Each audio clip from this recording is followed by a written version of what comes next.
Hello friends, welcome back to my YouTube channel movie in education. After a long time मैं CTET का previous year question paper लेकर के आप लोग के सामने आई हूँ अपने चैनल पे।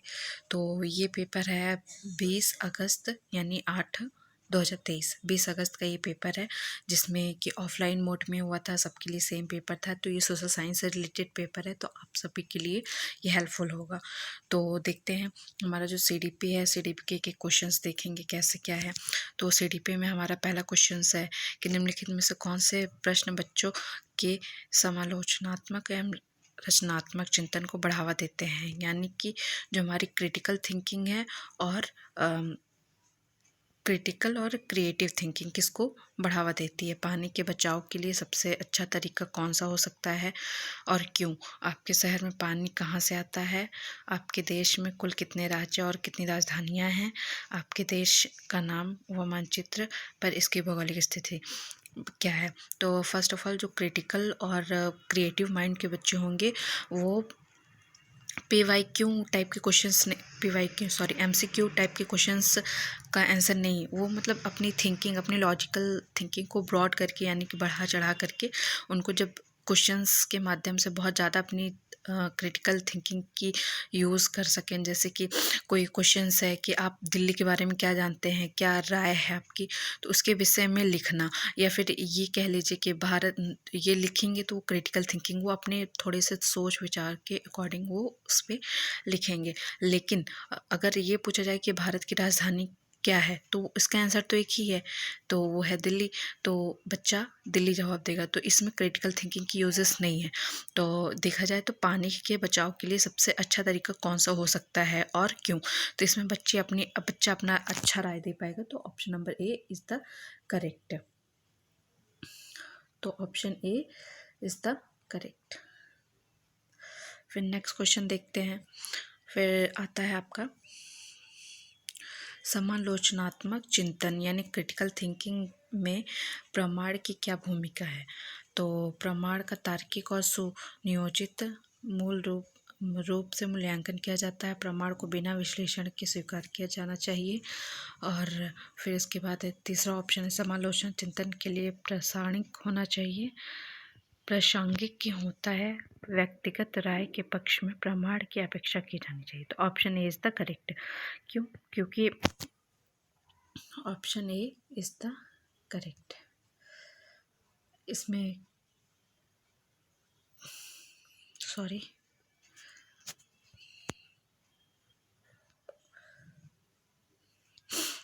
प्रमाण तथा तार्किक का सुयोजित रूप से मूल्यांकन किया जाना चाहिए। ऑप्शन ए इज द प्रमाण।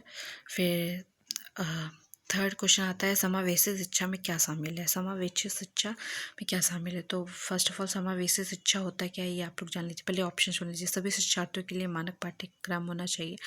विद्यार्थियों का उनकी योग्यताओं के आधार पर पृथक्करण व वर्गीकरण करना चाहिए। विशेष आवश्यकता वाले शिक्षार्थियों को केवल व्यावसायिक शिक्षा का प्रावधान करना चाहिए। व्यक्तिगत अंतरों की पहचान के परिणाम स्वरूप पाठ्यचर्या में लचीलापन। इन समावेशी शिक्षक मतलब कि टीचर्स को हर एक बच्चे के अकॉर्डिंग अपनी जो टीचिंग पावर है वो अलग अलग बच्चे के अकॉर्डिंग चेंज करनी होनी चाहिए। यानी समावेशी शिक्षा हमारा फोर्थ वाला इज द करेक्ट। व्यक्तिगत अंतरों की पहचान के परिणाम स्वरूप पाठ्यचर्या को लचीलापन बनाना चाहिए। यानी कि टीचर्स क्लास में है तो वो हर एक बच्चे की माइंड एक जैसी नहीं हो सकती है, तो जिसकी वजह से कि वो बच्चों को अलग तरीके से समझाने के लिए टीचर्स को अलग अलग तरीके का रूप या शिक्षण विधि को बेहतरीन करना चाहिए। तो option D is the correct. फिर आ जाता है बच्चे में संज्ञानात्मक विकास। पहले निम्नलिखित कथनों को पढ़िए तथा सही विकल्प चुनिए। तो बच्चों में संज्ञानात्मक विकास पर भाषा के प्रभाव पर जिन पियाजे और लेवैकोस्की के दृष्टिकोण में विभिन्नता है। जिन बच्चे के संज्ञानात्मक विकास पर भाषा के प्रभाव पर जिन पियाजे और लेवैकोस्की के दृष्टिकोण में विभिन्नता है। फिर दूसरा है खोज अधिनियम में शिक्षण विकास प्रदान करता है और विद्यार्थी स्वयं जानकारी प्राप्त करने के लिए उन्मुख है। तो option number B both true होंगे। ठीक है, क्योंकि जो पियाजे हैं वो बच्चे को लिटिल साइंटिस्ट मानते हैं। पियाजे हमारे बच्चों को लिटिल साइंटिस्ट मानते हैं, जिसमें कि बच्चे को उन्होंने काफ़ी सक्रिय यानी 18 साल की उम्र तक, 17-18 साल की उम्र तक ही बच्चों को उन्होंने बहुत ज़्यादा एक्टिव, सक्रिय रूप से माना है। तो बच्चों में option number B is the correct, यानी दोनों सही होंगे। निम्नलिखित में से कौन सा समूह उन विशिष्टताओं का सही ढंग से उल्लेखन करता है जो प्रतिभाशाली विद्यार्थियों और कक्षा में अन्य विद्यार्थियों के बीच आमतौर पर भिन्न होते हैं? तो आमतौर पर भिन्न होते हैं समक्ष, सक्षम की अग्रवर्ती गहनता, सीखने की तेज गति, सक्षम के लिए दूसरों पर आधारित निर्भरता, शारीरिक विकास में तेजी। तो ऑप्शन नंबर कौन सा सही होगा? तो इसमें option number is the D, D is the correct, यानी कि डी में क्या है देख लेते, ए बी, यानी ए भी सही होगा और बी भी, बोथ इज द ट्रू। तो option number D is the correct. Sorry, next आ जाता है क्वेश्चन आया 6 के संदर्भ में निम्नलिखित श्रवण बाधिता के संबंध में निम्नलिखित यानी सुनने में जो प्रॉब्लम होती है बच्चों को, उसमें निम्नलिखित में से कौन सा कथन सही है? तो श्रवण बाधिता के बच्चे प्रभावित ढंग से संवाद करने का क्षमता प्रभावित करते हैं। सभी बाधिता वाले बच्चों को संवाद करने के लिए सांकेतिक साइन की आवश्यकता होती है। एग्जैक्टली इनको सुनने में प्रॉब्लम है तो सांकेतिक साइन की आवश्यकता होगी ही होगी। But option number A is the सही, श्रवण बाधिता बच्चे के प्रभावी ढंग से संवाद करने की क्षमता को प्रभावित कर सकता है। फिर आते हैं 7th वाला, समावेशन के संदर्भ में पाठ्यचर्या सीखने की अपेक्षा के समान है जबकि वे भिन्न हैं।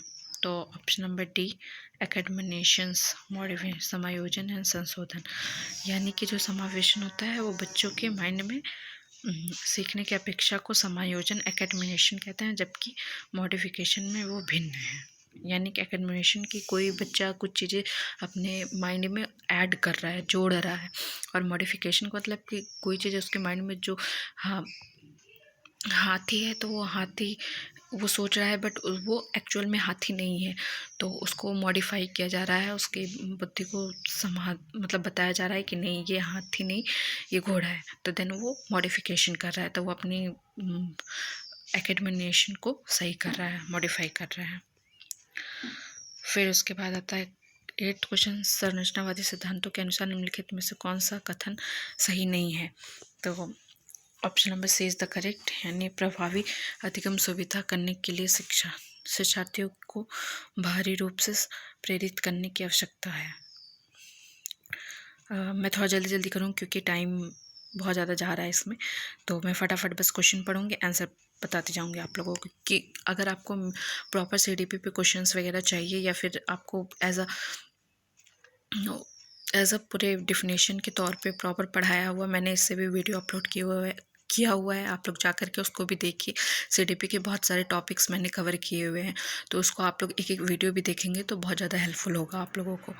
तो आप जा कर के मेरे प्रोफाइल पे जा कर के बहुत सारे वीडियो पड़ी हुई हैं, उसको आप लोग देख सकते हैं।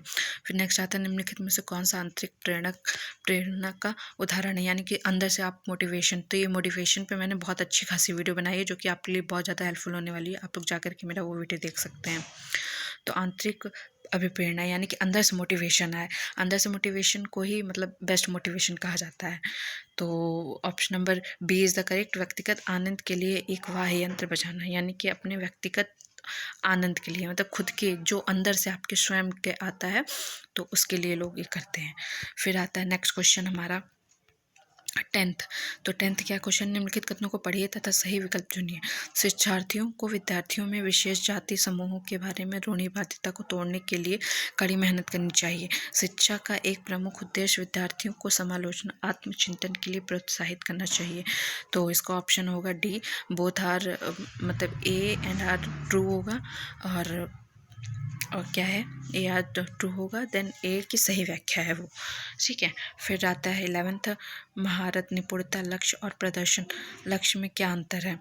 तो महारत लक्ष्य विफलता से बचने पर केंद्रित होता है, सॉरी इसका डायरेक्ट मैं आंसर आप लोगों को बता देती हूँ क्योंकि टाइम इज बहुत थोड़ा सा है। तो B is the correct answer, महारत लक्ष्य अपने कौशल और कार्य को सक्षम में सुधार करने पर केंद्रित होता है, जबकि प्रदर्शन लक्ष्य उच्च ग्रेड प्राप्त करने या भारी पुस्तक प्राप्त करने पर केंद्रित होता है। फिर आते हैं हम लोग 12th क्वेश्चन, 12 भाई बहन के रिश्तों। तो इसमें क्या है, भाई बहन माता पिता और साथियों के साथ संबंधों से भिन्न होते हैं और बाल अवस्था में समाजीकरण में महत्वपूर्ण भूमिका देते हैं। Obviously it is the correct. फिर नेक्स्ट आता है हमारा 13 क्वेश्चंस। निम्नलिखित कथनों को पढ़िए तथा सही विकल्प चुनिए। बच्चों के बीच विकासात्मक दरों में काफ़ी विभिन्नताएं मौजूद होती हैं। विकासात्मक अंतर आनुवंशिकता और अनुभवों को विविधता को जटिल अंतःक्रिया का अनिवार्य रूप कहते हैं। तो अनिवार्य परिणाम है। तो option number D is the correct. Both are true. और निम्नलिखित कथन में विकास के किस सिद्धांत को दर्शाया गया है? विकास के डेवलपमेंट। तो ये मैंने ग्रोथ और डेवलपमेंट पे भी बहुत अच्छी खासी वीडियो बनाई है, आप लोग जाकर के उसको ज़रूर देखिएगा, बहुत हेल्पफुल होने वाला है फॉर ऑल, मतलब जिसमें भी CDP पूछा जाता है, चाहे DSSB हो चाहे सीटेट हो। सीटेट के लिए तो बेस्ट है वो, देन DSSB हो गया और KVS हो गया, जिसमें भी CDP पूछा जाता है उसके लिए बेस्ट है। आप लोग जाकर के ज़रूर देखिएगा। जो बच्चे अपने शुरुआती वर्षों में भाषा सीखने के लिए अनुकूल वातावरण वंचित कर रहे हैं, उन्हें बाद के जीवन में भाषा चुनने में कठिनाई होती है। निम्नलिखित कथन, इसमें बोला है कि जो बच्चे अपने शुरुआती वर्षों में भाषा सीखने के लिए अनुकूल वातावरण से वंचित रहते हैं, उन्हें बाद के जीवन में भाषा चुनने में थोड़ी कठिनाई होती है। तो option number D is the correct. भाषा के विकास का एक संवेदनशील काल है। वह विद्यार्थी जो पठन वैकल्प से डिस्लेक्सिया यानी जिसको पढ़ने में प्रॉब्लम होती है, जूझ रहा है, तो को पढ़ाना सिखाया जा सकता है। उन्हें कई विषयों में अध्ययन करने के लिए, मतलब मैं डायरेक्ट आंसर बोल रही हूँ, प्रणालीगत धन्यात्मक परीक्षण के माध्यम से। वह D is the correct option. अब आता है नेक्स्ट क्वेश्चन। बोध आधारित शिक्षण का अंतर्निहित सिद्धांत यह विश्वास है कि option number C is the correct. C में क्या है देख लेते हैं। ऐसा करने के लिए एक सुविधाजनक वातावरण प्रदान किए जाने पर शिक्षार्थी ज्ञान का निर्माण कर सकता है। मैं इसलिए आप लोगों को जल्दी करिए, क्योंकि सबको एग्ज़ाम के 3 दिन पहले बहुत कम समय का वीडियो चाहिए होता है, जो कि बस टू द पॉइंट चीज़ें हों, तो इसलिए मैं थोड़ा जल्दी कर रही हूँ, तो इसके लिए सॉरी। हाँ, नेक्स्ट देखते हैं क्वेश्चन नंबर 17। जटिल समस्याओं में जूझ रहे अमन में समस्या समाधान कौशल विकसित करने में एक शिक्षक किस प्रकार मदद करता है? ए इज़ द करेक्ट आंसर। यानी जटिल समस्याओं में जूझ रहे अमन उसे मंथन करने और विचार उत्पन्न करने के लिए प्रोत्साहित करता है। नेक्स्ट क्वेश्चन देखते हैं। माध्यमिक कक्षाओं में अधिगम के लिए एक अनुकूल कक्षा का वातावरण पर केंद्रित करना चाहिए। सहकारी अधिगम यानी बी इज द करेक्ट। लेव वायगोत्स्की का मानना था कि विकास सीधे सामाजिक संपर्क के परिणाम से होता है। Is the correct. 20 क्या है देख लेते। पियाजे के अनुसार गुणात्मक परिवर्तन के 4 विभिन्न अवस्थाएं होती हैं। तो ऑप्शन नंबर डी बच्चों के विकास के सार्वभौमिक पैटर्नों का प्रतिनिधित्व करती है। और फिर इसके बाद नेक्स्ट क्वेश्चन देखते हैं 21 नहीं चाहिए। हाँ, निम्नलिखित में से कौन सा पियाजे के संज्ञानात्मक विकास के सिद्धांत की सीमा है? पियाजे के संज्ञानात्मक विकास, तो इसका आंसर होगा आपका डी।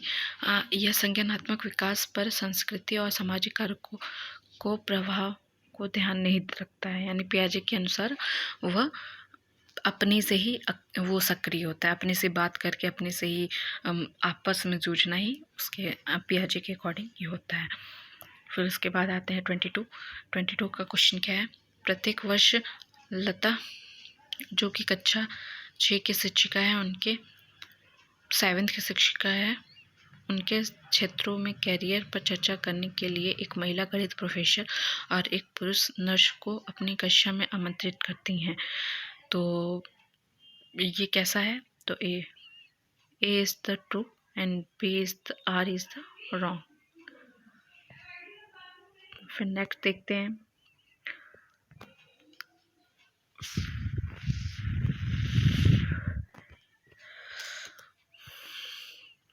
एक प्रगतिशील कक्षा में विद्यार्थी अधिक प्रश्न पूछते हैं, शिक्षक से प्रश्न पूछते हैं, एक दूसरे से प्रश्न पूछते हैं, स्वयं से प्रश्न पूछते हैं। Think ABC is the correct, यानी कि BCD करेक्ट। अधिक प्रश्न नहीं पूछते, sorry A is the wrong, बाकी BCD द करेक्ट। 24 का देख लेते हैं। इसमें क्या है, पुल्लिंग ये स्त्री या स्त्रीलिंग होने से जुड़ी अपेक्षाओं को कहा जाता है, उन्हें सिखा के। ए जेंडर भूमिकाएं, बाल्यावस्था की सभी अवस्थाओं से लेकर के वयस्क तक। नेक्स्ट देख लेते हैं 24, 25। वृद्धि के संदर्भ में निम्नलिखित में से कौन सा दृष्टिकोण शिक्षार्थियों के बीच विविधता के सम्मानपूर्ण विचार का समर्थन करता है? डी इज द करेक्ट, बुद्धि बहुआयामी। 26वां क्या है, निम्नलिखित में से कौन सा समान बुद्धि की अवधारणा की आलोचना और वृद्धि का विकास करता है? D Harvard garden. 27 Lawrence Kohlberg के सिद्धांत की आलोचना केलर गिलिंगन द्वारा। तो इसका option A is the correct, नैतिक तर्क। जहाँ भी मतलब लॉरेंस कोलबर्ग की बात आएगी वहाँ पे आप नैतिक तर्क को ज़्यादा प्रायोरिटी देंगे। पियाजे की बात होगी तो उसमें बच्चों को सक्रिय यानी लिटिल चैम्पियन जो बच्चे खुद से कर रहे हैं उनको ज़्यादा प्रायोरिटी देंगे। देन लेव वायकोस्की की जहाँ बात होगी वहाँ पे संस्कृति को, जहाँ भी समाज संस्कृति ये सब आएगा तो उसको ज़्यादा इंपॉर्टेंस देंगे। तो इसमें लॉरेंस वाले में ए इज़ द करेक्ट ऑप्शन। 28 क्या है, एक शिक्षिका अपने विद्यार्थियों को अति संज्ञानात्मक कौशल विकसित करने में मदद करना चाहती है। निम्नलिखित में से कौन सी रणनीति सबसे प्रभावित है? तो D is the correct, sorry B is the correct, विद्यार्थियों को प्रोत्साहित करना कि वो स्वयं अपने अधिगम की चिंता कर सकें। शिक्षार्थियों को संकल्पनात्मक को मजबूत करने के लिए विद्यार्थी को अपने स्वयं के संकल्पना के उदाहरणों और गैर उदाहरणों की पहचान करने के लिए कहना चाहिए। उदाहरणों के बारे में सोचना संकल्पना को मजबूत किया जाता है, जबकि गैर उदाहरण विद्यार्थियों को भ्रमित करता है। इसका option A is the correct. अधिगम के सामान्य सिद्धांत बताते हैं कि विद्यार्थी बेहतर रूप से सीखते हैं यदि शिक्षक से पहले अवधारणा का संपूर्ण रूप से परिचय दे दें, फिर उसी बारीकियों पर ध्यान दें। अब आता है सोशल साइंस, ये अपने सब्जेक्ट के लिए होगा, तो इसमें मैं ज़्यादा नहीं बोलूँगी क्योंकि इसमें बहुत ज़्यादा टाइम वेस्ट हो रहा है बोलने पर, तो एक एक क्वेश्चन पढ़ने में, तो इसलिए बस मैं इसको बस स्क्रॉल करती जाऊँगी, आप लोग देखते जाएंगे। आप लोग अपने से वीडियो पॉज करके वीडियो क्वेश्चन एक एक देख लेंगे, क्योंकि मुझे पता है कम टाइम पे सबको अच्छा मटेरियल चाहिए, इसलिए मैं इसको बस पढ़ूंगी नहीं, क्योंकि पढ़ूंगी तो ज़्यादा टाइम वेस्ट होगा। तो मैं एक एक क्वेश्चन आप लोगों को बस ऐसे स्क्रॉल करते हुए दिखाती जाऊंगी, देन आप लोग देख लीजिएगा वीडियो पॉज करके। इसलिए मैं धीरे धीरे इसको स्क्रॉल कर रही हूँ ताकि आप लोग क्वेश्चंस पढ़ सकें। 23 है, और सोशल साइंस में जिसको हो सके वो अच्छे से पूरा NCERT कवर कर सकता है सीटेट के एग्ज़ाम के पर्पज़ से। और इस बार सीटेट निकालना बहुत ज़्यादा ज़रूरी है फॉर ऑल टीचिंग मेंबर्स, क्योंकि DSSP की वैकेंसी आ रही है जो कि सभी के लिए फ़ायदेमंद होगी। जिसको जल्दी से जल्दी 2024 तक जॉब चाहिए,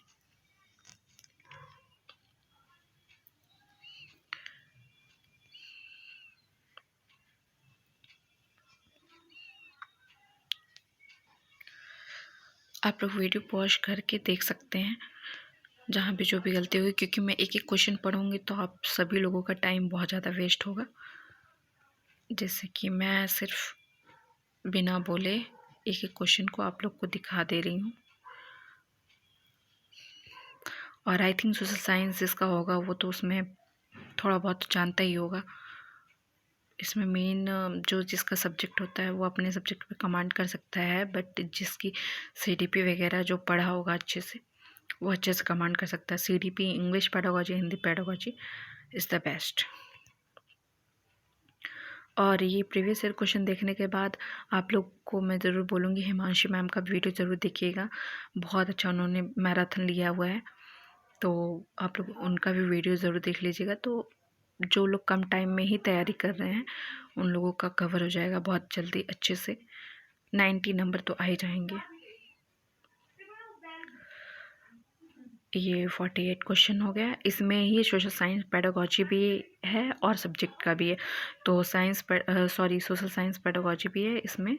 तो सोशल साइंस पेडागोजी में बेसिकली पूछा जा सकता है कि उसी से रिलेटेड रहता है क्वेश्चंस कि आप सोशल साइंस को किस प्रकार पढ़ाएंगे, किस प्रकार उसको समझाएंगे बच्चों को। तो ये सारी चीज़ें हैं इसमें, तो आप लोग देख सकते हैं। ठीक इसी प्रकार साइंस का भी होता है, उसमें मैथ्स और साइंस दोनों पूछे जाते हैं। 15 नंबर मैथ्स के होते हैं, 15 नंबर साइंस के होते हैं, और 15 नंबर मैथ्स पेडागोजी के होते हैं, 15 नंबर साइंस पेडागोजी के होते हैं। ऐसे में सारे मिक्स रहते हैं, ज्योग्राफी, पॉलिटी एंड क्या बोलते हैं हिस्ट्री, इकोनॉमिक्स, चारों सब्जेक्ट मिक्स होते हैं। तो जिसको एक एक क्वेश्चंस मैं ऐसे इंस्टॉल करती जा रही हूँ, क्योंकि अगर मैं एक एक क्वेश्चंस पढ़ूँगी तो प्रॉपर अच्छी खासे टाइम इसमें लगेंगे, 1-2 घंटे का वीडियो बन जाएगा। तो ये मैं नहीं चाहती हूँ कि आप लोगों का 1-2 घंटे का वीडियो बने। तो मैं एक एक वीडियो आप लोगों को दिखाते जा रही हूँ, आप लोग देख करके वीडियो पॉज करके अपने क्वेश्चंस देख लें। अनुच्छेद वगैरह जितने भी होंगे आर्टिकल्स वगैरह आप लोग ज़रूर इसको पढ़ लीजिएगा, आप सभी को बहुत ज़्यादा हेल्पफुल होने वाली है ये वीडियो। और जो भी सीडीपी के कुछ कुछ टॉपिक्स जैसे मोटिवेशन हो गए, ग्रोथ एंड डेवलपमेंट हो गए, ये सारे वीडियोस मेरे चैनल पे पड़े हुए हैं, आप लोग जा कर के उसको ज़रूर देखिएगा अगर आप लोग के पास टाइम है तो, क्योंकि 21 को पेपर है, 21 जैन, और टाइम बहुत कम है, बहुत कम।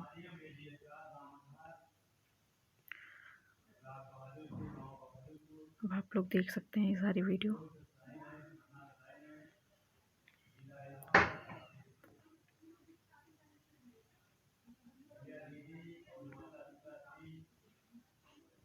इंग्लिश पेडागोजी आ गया है, इंग्लिश आ गया है। ऑफलाइन में पेपर थोड़े से हार्ड बन रहे हैं, तो आप लोग ज़रूर से प्रीवियस ईयर क्वेश्चन पेपर ज़रूर लगा करके जाइएगा।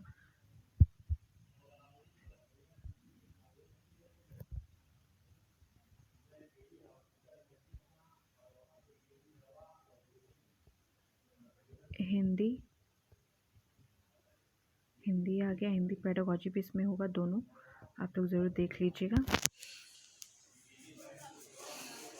ये नंबरिंग का इशू होगा आप लोगों को, क्योंकि इसमें हिंदी पहले था देन इंग्लिश था, तो उन्होंने इधर उधर कर दिया, जिसकी वजह से कि 96 ये पहले आ रहा है, 102-3 पहले आ चुका है।